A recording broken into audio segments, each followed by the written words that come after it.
ආයුබෝවන් නැවත වතාවත් අපි 1948න් පස්සේ ඇති වුණ මේ 76 අවුරුදු සාපයේ ප්‍රගතිය පිළිබඳ තවත් එපිසෝඩ් එකකින් කතා කරන්න අදත් බලාපොරොත්තු වෙනවා. ඇත්තටම මේ 76 අවුරුදු සාපය කියන කතාව ඉතාමත්ම හොඳින් ජනගත කරලා මාලිමාව ආණ්ඩු බලය ලබා ගත්තා. අපි මේ එපිසෝඩ් වලින් අපි දිගින් දිගටම කතා කරන්න උත්සාහ කරන්නේ 1948න් පස්සේ ඇත්තටම ඔය මාලිමාව කියන විදිහට රට ආපස්සට ගියාද? එහෙම නැත්නම් යම් කිසිම ආකාරයෙන් ප්‍රගතියක් අපිට හම්බ වුනේ නැද්ද? හිටපු පාලකයන් අපේ රටට කිසිම දෙයක් කරේ නැද්ද?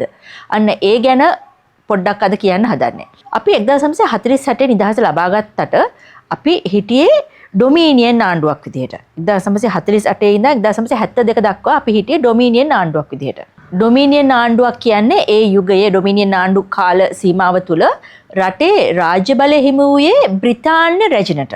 එතකොට බ්‍රිතාන්‍ය රැජින ඒ කාලේ හිටිය එලිසබෙත් මහ රැජින ඇය වෙනුවෙන් ඒ වෙන විට ආණ්ඩු බලයේ තිබුණේ ආණ්ඩුකාරවරයෙකුට. ඒ වගේම අගමැතිවරයා තමයි ආණ්ඩුව පාලනය කරේ. ඔබ දන්නවා අපේ රටේ පළවෙනි අග්‍රාමාත්‍යවරයා වෙන්නේ මහා මාන්‍ය ඩී.එස්. සේනානායක කියලා. ඉතින් එතුමා නිදහසෙන් පසු ප්‍රථම අග්‍රාමාත්‍යවරයා විදිහට පත් වෙලා කොහොමද රට පිළිබඳව 6 අවුරුදු සැලැස්මක් ඊට පස්සේ ඊළඟ අවුරුදු 6 කොහොමද කරන්න කියලා ඒ විදිහට සැලැස්මක් ඇති කරා. නමුත් අවාසනාවකට වගේ එතුමා 1952 දී අශ්වයාගේ පිටින් වැටිලා මිය යනවා. හැබැයි ඩඩ්ලි සේනානායක මැතිතුමාට වැඩි කාලයක් ආණ්ඩු බලය පවත්වාගෙන යාමට හැකියාව ලැබුණේ නැහැ. 1953 සිදු වූ හර්තාලය නිසා එතුමාට ඉල්ලාස් වෙන්න සිද්ධ වුණා. ඔය හර්තාලයෙන් පස්සේ ඉල්ලාස් වීම සම්බන්ධයෙන්ුත් ලොකු එකක් ඉන්ටරෙස්ටිං කතාවක් තියෙනවා.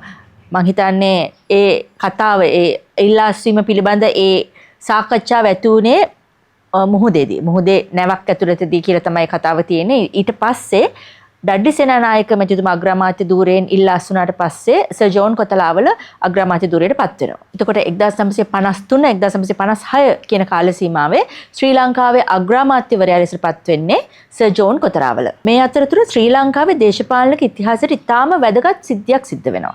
ඒ තමයි 1952 දී SWRD බණ්ඩාරනායක එක්සත් ජාතික පක්ෂයෙන් ඉඳලා විපක්ෂයට ගිහිලා අසුන් අරගෙන ඔහු ශ්‍රී ලංකා නිදහස් පක්ෂය පිහිටුවනවා. ඉතින් ශ්‍රී ලංකා නිදහස් පක්ෂය ප්‍රමුඛ මහජන එක්සත් පෙරමුණ 1956 දී ආණ්ඩු බලය ලබා ගන්නවා. 1956 1959 යන කාල සීමාව තුළ ශ්‍රී ලංකාවේ පාලනය හිමිවන්නේ එම SLFP ආණ්ඩුවේ අග්‍රාමාත්‍ය ධූරයේ හෙබ වූ SWRD බණ්ඩාරනායක මැතිතුමාට. අවාසනාවකට වගේ එතුමා 1959 දී චීවරධාරියෙකුගේ වෙඩි ප්‍රහාරයකින් ජීවිතක්ෂයට පත් වෙනවා. SWRD බණ්ඩාරනායක මැතිතුමාගේ අභාවයෙන් පස්සේ පුරපාඩුව අගමැති තනතුරට පත්වන්නේ විජයානන්ද දහනායක මැතිතුමා. 1959 1960 යන කාල සීමාව තුළ ශ්‍රී ලංකාවේ අග්‍රාමාත්‍ය ධූරයේ හෙබුවේ එතුමා. විජයානන්ද දහනායක මැතිතුමා පත්වන්නේ අතරම తాවකාලිකව. ඉන්පසුව එතුමා සිදු කරන්නේ අමාත්‍ය මණ්ඩලෙම විසිරුවා හැරීමයි. ඉන්පසුව 1960 මාර්තු ජූලි කියන කාලවකවානුවට නැවත වතාවක් එක්සත් ජාතික පක්ෂ ආණ්ඩුවක් පිහිටවනවා. අග්‍රාමාත්‍ය තනතුරට පත්වන්නේ ඩඩ්ලි සේනානායක මැතිතුමා. මෙය සුළුතර ආණ්ඩුවක්. ඒ නිසාම වැඩි කාලයක් දිව්වේ නැහැ. මාස 4කින් විසිරුවා හැරීමට සිද්ධ වුණා. ඊට පස්සේ තමයි ලංකාවේ ඉතාමත්ම ලංකාවට විතරක් නෙමෙයි ලෝක දේශපාලනයේටම ඉතාමත්ම වැදගත් සිදුවීමක් වෙන්නේ. ඒ 1960 දී ශ්‍රී ලංකා නිදහස් පක්ෂයෙන් ලෝකයේ ප්‍රථම අග්‍රාමාත්‍යවරිය වෙන සිරිමාවෝ බණ්ඩාරනායක මැතිණිය අගමැති ධූරයට පත්වීම. ඒ වන විට ඇය පාර්ලිමේන්තුවේ මන්ත්‍රීවරයක් වෙලා හිටියේ නැහැ. ඇය හිටියේ සෙනට් සභාවේ සභිකයෙක් විදිහට. කෙසේ නමුත් ඇය ලෝක වාර්තාවක් පිහිටුවමින් ශ්‍රී ලංකාවට ඉතාමත්ම කීර්තියක් අත්කර දෙමින් ලෝකයේ ප්‍රථම අග්‍රාමාත්‍ය තනතුරට පත් වෙනවා. ඉන්පසුව 1960 1965 කියන කාල සීමාව එතුමිය තමයි රට පාලනය කරන්නේ. නැවත වතාවක් ආණ්ඩු පෙරලියක් සිද්ධ වෙනවා 1960 දී. 1960 1970 යන කාල සීමාවේදී එක්සත් ජාතික පක්ෂයේ ප්‍රමුඛ හත්මුතු ජාතික රජය පිහිටුවනවා. මේක එක්සත් ජාතික පක්ෂයේ ප්‍රධානත්වයෙන් පක්ෂ කීපයක් එක්ක පිහිටුවපු සභා ගාණ්ඩුවක්. නැවත වතාවක් 1970 දී ශ්‍රී ලංකා නිදහස් පක්ෂයේ ප්‍රමුඛ සමගි පෙරමුණ ආණ්ඩුව බලය ලබා ගන්නවා. මේ සමගි පෙරමුණ රජය පිහිටුවීමට ශ්‍රී ලංකා නිදහස් පක්ෂයත් ලංකා සම සමාජ පක්ෂය වගේම කමියුනිස්ට් පක්ෂයත් එකතු වෙනවා. ඒ අනුව තමයි මේ සමගි පෙරමුණ ආණ්ඩුව පිහිටවන්නේ. මේ ආණ්ඩුව 1970 සිට 1977 දක්වා පිහිට වෙනවා. මේ කාලේ ඉතාමත්ම වැදගත් සිදුවීමක් සිද්ධ වුණා. ඒ තමයි 1972 දී ශ්‍රී ලංකාව ජනරජයක් බවට පත්වීම. ශ්‍රී ලංකාව ජනරජයක් බවට පත්වීමත් සමගම නව ආණ්ඩු ක්‍රම ව්‍යවස්ථාවකුත් අරගෙන ආවා. ඒ වගේම මේ ආණ්ඩුවට වැඩි කාලයක් යන්න මත්තෙන් ඉතාමත්ම විශාල අභියෝගයකට මුහුණ දෙන්න සිද්ධ වුණා. 1965 පිහිට වුණේ ඇත්තටම 76 අවුරුදු සාපේ ඇතුළත වෙච්ච ලොකුම සාපේ. ඒ තමයි ජනතා විමුක්ති පෙරමුණ. ආණ්ඩුව පිහිටවලා 1970 පිහිටවපු ආණ්ඩුව ඉතාමත්ම ලදරු අවධියක සිටියේදී 1971 දී කැරැල්ලක් ඇති වෙනවා. පළවෙනි වතාවට. ඉතින් මේ කැරැල්ල මර්ධනය කරන්න එවකට පැවති ආණ්ඩුවට සිද්ධ වෙනවා. මොකද ඉන්සර්ජන්සි එකක් කියන්නේ පවතින රජයට එදිරිව පවතින ඕනෑම කැරැල්ලක් මැඩ පවත්වලා රට සාමාන්‍ය තත්ත්වයට පත් කරලා රටේ ජනතාවට නිදහසේ ජීවත් වෙන්න අවස්ථාව ලබා දීම ඕනෑම ආණ්ඩුවක වගකීමක්. ඉතින් ඒ ආණ්ඩුව ඒ කාලේ ඒ තමන්ගේ වගකීම ඉෂ්ට කරනවා.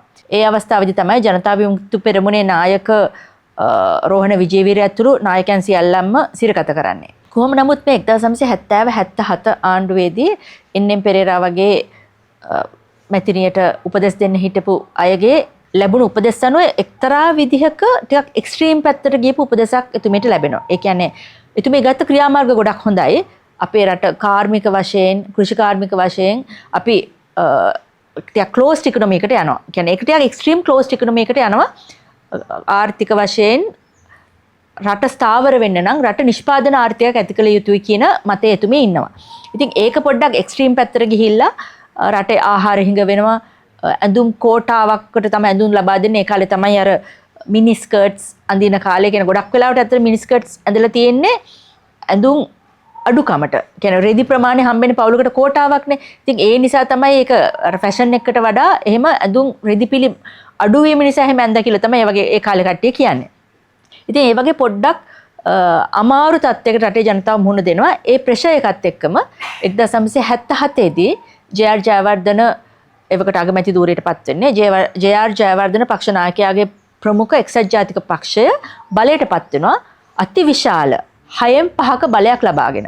ඒ වෙලාවේදී රටේ ජනතාව ශ්‍රී ලංකා නිදහස් පක්ෂයට කොයිතරම් අප්‍රසාදයක් තිබුණාද කියලා කියනවා නම් දෙවෙනි තනතුරට ඡන්දයෙන් ශ්‍රී ලංකා නිදහස් පක්ෂය පත් වෙන්නේ 3 වෙනි තැනට. කියන්නේ දෙවෙනි තැනට පත් වෙන්නේ අමීර්තලිංගම්. ඒ අනුව විපක්ෂ නායක ධූරය පවා හිමිවන්නේ ඔහුට. ඉතින් මැතිනිය 3 වෙනි තැනට පත් කරන්න තරම් අර 70-77 කාලය තුල පැවති ඒ ආණ්ඩුවේ තිබිච්ච ක්ලෝස්ඩ් ඉකොනොමි එකේ පීඩනය ජනතාවට දරා ගන්න බැරි වුණා. ඉතින් මේ ක්‍රමයක් නිසා 1977 බලයට පත් වෙන එක්සත් ජාතික පක්ෂය ඉතාමත්ම විශාල පියවරක් ගන්නවා රට විවෘත ආර්ථිකයට ගෙනියන්න. විශාල වශයෙන් රට විවෘත ආර්ථිකයට විවෘත වීමත් සමගම සමහර අය කියන විවෘත ආර්ථිකයට යොමු වීම වැරදි කියලා. නමුත් මම දකින විදිහට අපේ රට දියුණුවට පත්වීමට ප්‍රධානතම හේතුවක් තමයි මේ විවෘත ආර්ථිකයට විවෘත වීම. මොකද අපි දකුණු ආසියාවේ ප්‍රථමයෙන්ම විවෘත ආර්ථිකය ඇති කරපු රට තමයි අපි. ඒ හරහා අපි අර පළවෙනියට විවෘත ආර්ථිකය ලැබීම නිසා ලබාගත් ප්‍රතිලාභ බොහෝමයක් තියෙනවා. ඊට පස්සේ තමයි අපිට විදේශ ආයෝජන ගොඩක් ලබා ගන්න පුළුවන් වුණා. ඒ වගේම නිදහස් වෙළඳ කලාප ඇති කරලා ආයෝජකයන්ට ලංකාවට ඇවිල්ලා ආයෝජනය කරන්න අවස්ථාවන් ලබා දීලා අපනයන ආර්ථිකය ශක්තිමත් කරන්න හැකියාව ලැබුණා. 1977න් පස්සේ ජේ.ආර්. ජයවර්ධන ජනාධිපතිතුමා ගත්ත එක්තරා තීරණයක් තියෙනවා. ඒක අපේ රටට අද වෙන විට ගොඩාක් බලපාලා තියෙනවා. ඔහු තීරණය කරා ජනතා විමුක්ති පෙරමුණේ නායක විජේවීරව නිදහස් කරන්න. ඒ අවස්ථාවේදී මැතිනිය කිව්වා මම බැදලා දාපු බල්ලා ජේ.ආර්. නිදහස් කරා කියලා. පසු කාලීනව මැතිනිය කියපු කතාව ඇත්ත කියන එක ඔප්පු කරන වැඩ ජනතා විමුක්ති පෙරමුණ කරා. ජවිපේ ඊට පස්සේ එළියට ඇවිල්ලා නිකන් හිටියේ නෑ. 1980 1983 ඒ වගේ කාලවල හර්තාල් කරලා වැඩ වර්ජන නැති කරලා රටේ මිනිස්සුන්ට රැකියාවල් නැති කරලා ඒ වගේ හැමදාම කරේ දා ඉඳන්ම මේ රටේ මිනිස්සුන්ට රටේ ජනතාවට රටේ ආණ්ඩුවට සාමාන්‍ය ජන ජීවිතයක් ගෙනියන්න නොහැකි විදිහේ තත්ත්වයේ දේවල් තමයි ඇති කරේ. ඒ නිසා ජේ.ආර්. ජයවර්ධන ජනාධිපතිතුමා නැවත වතාවක් ජනතා විමුක්ති පෙරමුණ තහනම් කරනවා. මොකද වුන් කරන්නේ මෙතින් ඒ වගේ අර කකුලෙන් අදින වැඩනේ. ඔබට මතක ඇති ජේ.ආර්. ජයවර්ධන ඇල්ල වැල්ලවාය මාර්ගය ඩිවලොප් කරනකොට විජේවීර කිව්වා මේ ඇමරිකන් ප්ලේන් බාන්න තමයි මේ ඇල්ල වැල්ලවාය පාර හදන්නේ කියලා. ඒ වගේම අර නිදහස් වෙළඳ කලාප හදනකොටත් කිව්වනේ. ඇත්තටම විජේවීරගේ හඬපටයක් තියෙනවා ඒ ගැන.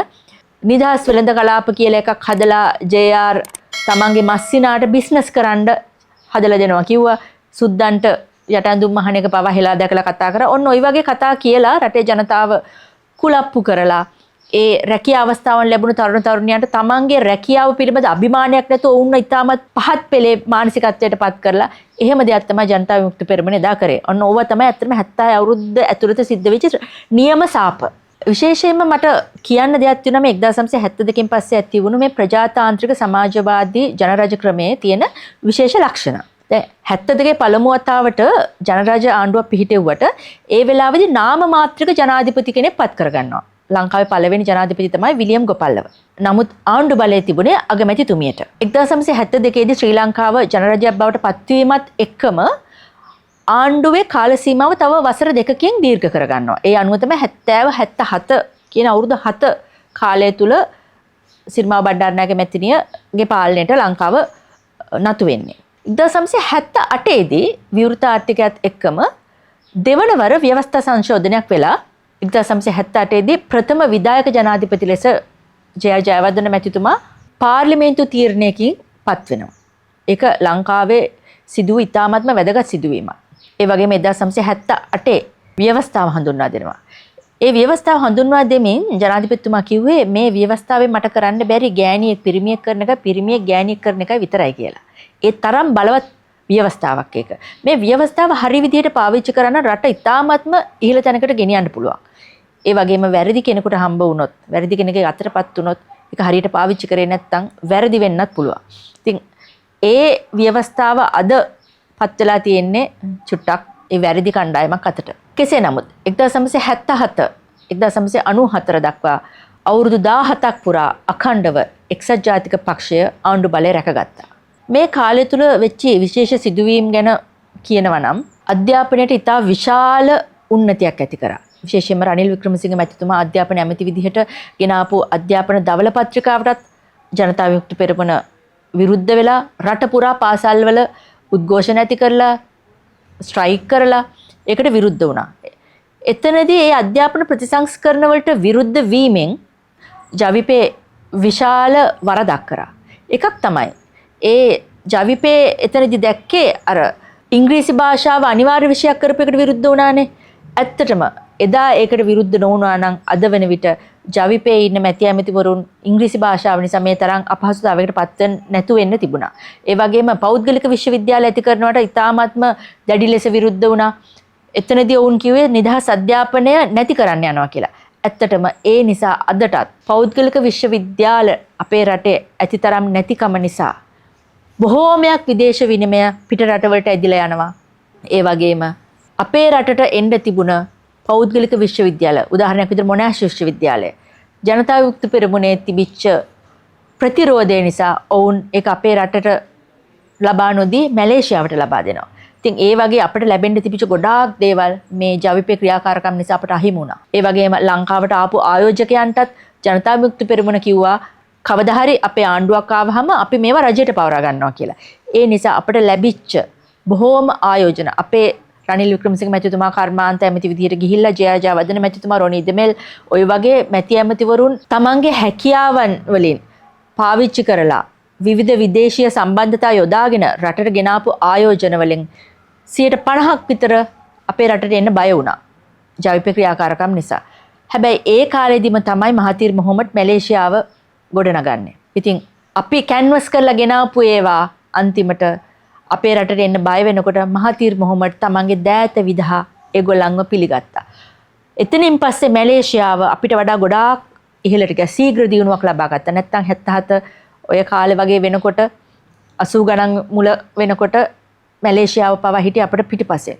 ඉතින් අපිට එන්න ලැබිච්ච දේවල් නැතිකරන්න ඉතාමත්ම විශාල මෙහෙවරක් කරපු පක්ෂයක් තමයි ජවිපේ කියන්නේ. 77 බලය ලබා ගත්තට පස්සේ 1982 තමයි ලංකාවේ ප්‍රථම ජනාධිපතිවරණය පවතින්නේ. ඊට පස්සේ 1982 තවත් දෙයක් සිද්ධ වුණා. ඒ තමයි ජනමත විචාරණයකින් පැවති ආණ්ඩුව තවත් වසර 6කට කල් දැමීම. ඕකට කිව්වා ලාම්පු කලගෙඩි සෙල්ලම කියලා. ඒ කොහොම වෙතත් ජනමත විචාරණයක් පවත්වලා පැවති ආණ්ඩුවම පැවති අමාත්‍ය මණ්ඩලෙම තවත් වසර 6කට දීර්ඝ කරගත්තා. ඉතින් ඒ කාලේ සිද්ධ වෙච්ච අපේ රටට තීරණාත්මක වූ සිදුවීමක් තමයි 1983 කළු ජූලිය ඇතිවීම. ඒත් එක්කම උතුරු නැගෙනහිර යුද්ධයත් පටන් ගත්තා. ඊට පස්සේ මේ යුද්ධයත් කරන ගමන් රජයට ගොඩාක් දේවල් කරන්න සිද්ධ වුණා. සංවර්ධන කටයුතු සිද්ධ කරේ ඒ කාලේ පැවති ආණ්ඩු මේ උතුර යුද්ධයකුත් කරන ගමන්. ඊට පස්සේ 1989 දී නැවත වතාවක් ජනාධිපතිවරණයක් පැවැත්වුණා. ඒ ජනාධිපතිවරණය 1989 දී රණසිංහ ප්‍රේමදාස ජනාධිපති ධූරයට පත් වුණා. අගමැති වුණේ ඩී.බී. විජේතුංග මැතිතුමා. ඔව් අපි කතා කර 1977න් පසු ඇති වූ ඒ විශාල දේශපාලනික සමාජීය පෙරළිය ගැන. 1977 1989 කියන කාල සීමාව දක්වා රට පාලනය කරේ ජයා ජයවර්ධන ජනාධිපතිතුමා. එතුමාගෙන් පසු එක්සත් ජාතික පක්ෂයේ නායකත්වයට සහ ජනාධිපති අපේක්ෂත්වයට නාම යෝජනා වුණේ එවකට හිටපු අග්‍රාමාත්‍ය ආර් ප්‍රේමදාස මැතිතුමා. අපි නැවත එපිසෝඩ් එකකින් කතා කරමු කොහොමද ආර් ප්‍රේමදාස මැතිතුමාගෙන් පසු එතුමා පාලනය කරේ කොහොමද, ඉන් පසු කාලීනව පැවති ආණ්ඩු කොහොමද පත් වුණේ, කොහොමද ඔවුන් තමන්ගේ ආණ්ඩුකරණය කරේ කියලා. එතෙක් අයබෝවන්.